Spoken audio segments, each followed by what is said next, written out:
can you just pretend like you're just talking to me and there's not that over there? I will do my best. Yeah.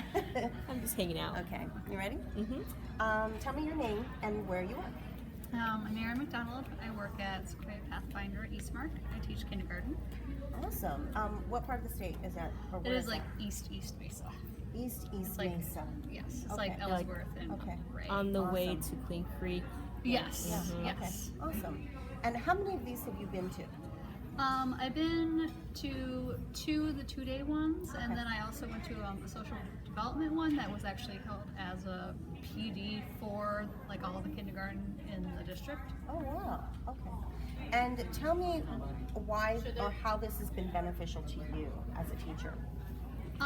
There's been several takeaways. Like I really like the idea of like just trying a few things at a time because it is a little overwhelming. Like you know, I went back to my classroom and was like, I need to redo everything. And I was like, well, I can't redo everything, especially in the middle of the school year after you already taught routines and stuff like that. So I just started implementing like a thing here and a thing there, you know, and then I have plans for next year, you know, when I'm different things I'm going to do. But I've already noticed a big difference in some of the things that I have implemented.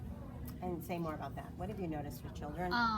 Well, like from the social development workshop that I went to, they were talking about the kindness tree for like just pointing out when children have done something kind or and so I have a door that doesn't have anything on it, so I made a kindness door and I just cut out little hearts, and I started off with when I noticed children doing something, I would very intentionally write it out and tell them when I'm writing, and they would stick it on the door. And very quickly I had other students who were coming to me telling me about things that other people had done that were kind, that they thought deserved to be on the door. So they weren't even talking about themselves. They were talking about other kids in class, which, you know, so like the respect level for each other just shot through the roof very quickly. That's amazing. That's amazing. Now, for math specifically, what has this experience been like for you?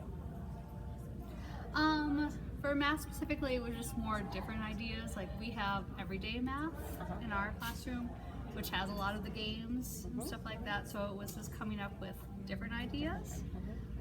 My weakness is kind of literacy, and so I went to your literacy training, and I got a lot of ideas from that. And have you tried some of those ideas in the classroom? I have. What I has happened? have. So I will admit I have the round robin in my classroom for literacy stations. Yeah. And you know, there's always like a writing one, and then there's some phonemic awareness one, and there's a teacher table, and there's a library kind of thing. And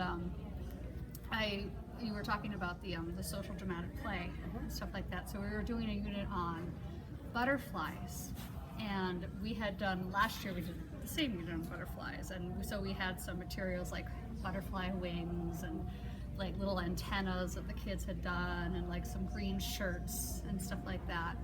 And because we had made a play, and I was like, well, what if I just take that out and that becomes a center? Right. And so they were like acting out the life cycle of the butterfly, you know, and there was a lot of language that was going on, and they were super engaged. And like I just left it out for a week, and they just kept going back to it and going back to it, and they were adding more things. Like they made flowers so the butterflies could drink the nectar from the flowers. So they started making their own prompts for it. Yeah. You That's know? awesome. And in term, you know, one of the things that we always talk about with sociodramatic play experiences is that it really extends the opportunities for language and for children to play with language in a way that wouldn't normally happen just if we weren't doing those types of experiences. Did you see that as they were play acting? Yes. So tell me about that. I was just a lot of language and a lot of terms that I didn't realize that they had picked up on that I was using. You know, I would hear like parroted back to me, essentially, you know, which was also kind of an eye-opener of like, oh, they really are listening. It doesn't seem like they're listening sometimes. Yeah. You know, my experience has been in those types of activities for children. It provides for them, and particularly just more quiet children, gives them a sense of safety to be able to play out some of those experiences. And then you as a teacher can take a look at, you know, are they getting this, or how are they thinking through this experience? What other types of things have you either tried or that you think have been successful as a result of coming to this? Well, I do bell work in the morning, every morning when we go into class. when they're unpacking and whatnot.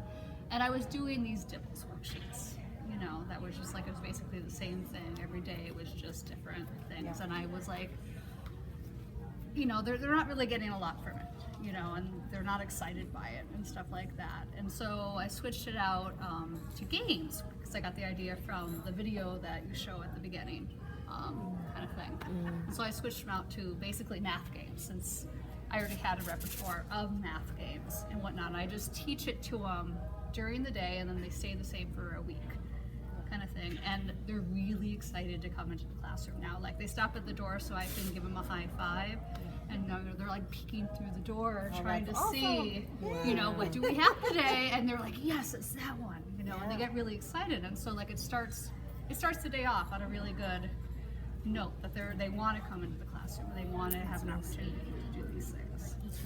And what would you say to folks, you know, we're hoping to get more teachers to come to these sessions, and we want administrators to see the value in sending teachers. What would you say to folks who may be thinking about coming but just haven't yet? I've been to a number of conferences, and one thing that is always kind of a drag is that there's so many things that, you know, they'll say like K through 5, and what they really mean is like, you know, 1 through 5, you know, or 2 through 5, you know, like this is a conference that is specifically for kindergarten, that has things that I can immediately take away. You know, I mean, it almost has too many things, you know, where I want to try to do everything, and I know I can't do everything at once, you know, but like there were things that I immediately started doing in my classroom, and I immediately started seeing a difference. That's awesome. Do you have anything else you want to share with us? I also do an attendance chart, and I just had it as a lunch count for like the longest time, and I turned it into, instead of a lunch count, I turned it into a survey question. Oh, wow. And you know, I have some kids who can read, but I have a lot of kids who, like, there might be like vocab words in there that they can't quite sound out. And I learned this from the social emotional, Yeah. where I picked somebody who doesn't have a lot of successes, somebody who, you know, needs to have some shining moments, and that would be the person every day that I would tell what the survey question said. And the students knew, well, that is the survey question expert, and they had to go ask him every day, what does it say? And then so he always had that moment every day of, oh, you know, and it was the first thing in the day too. Yeah, you know, absolutely. That, And you so know, what I have does all that my, do for him? you know, I mean, yeah. it helps his confidence in the day, and you know, he has his positive experience every day. Yeah. And I think it helps for him to see himself as an important member of the community. Yes. And unfortunately, some kiddos who are disconnected, they feel disconnected from just not only their peers, but from the classroom community. I mean, it just happens. So you've now integrated him back into the community and have validated the significance of him being there. I mean, that's huge. Yeah, That's no, huge. and I've noticed it, you know, it has really affected, Yeah. you know, how he interacts, and how other kids interact with him too, you know. Well, thank you so much for sharing your experiences and for coming to our conferences. Thank you for having me. Thank you. Thank you.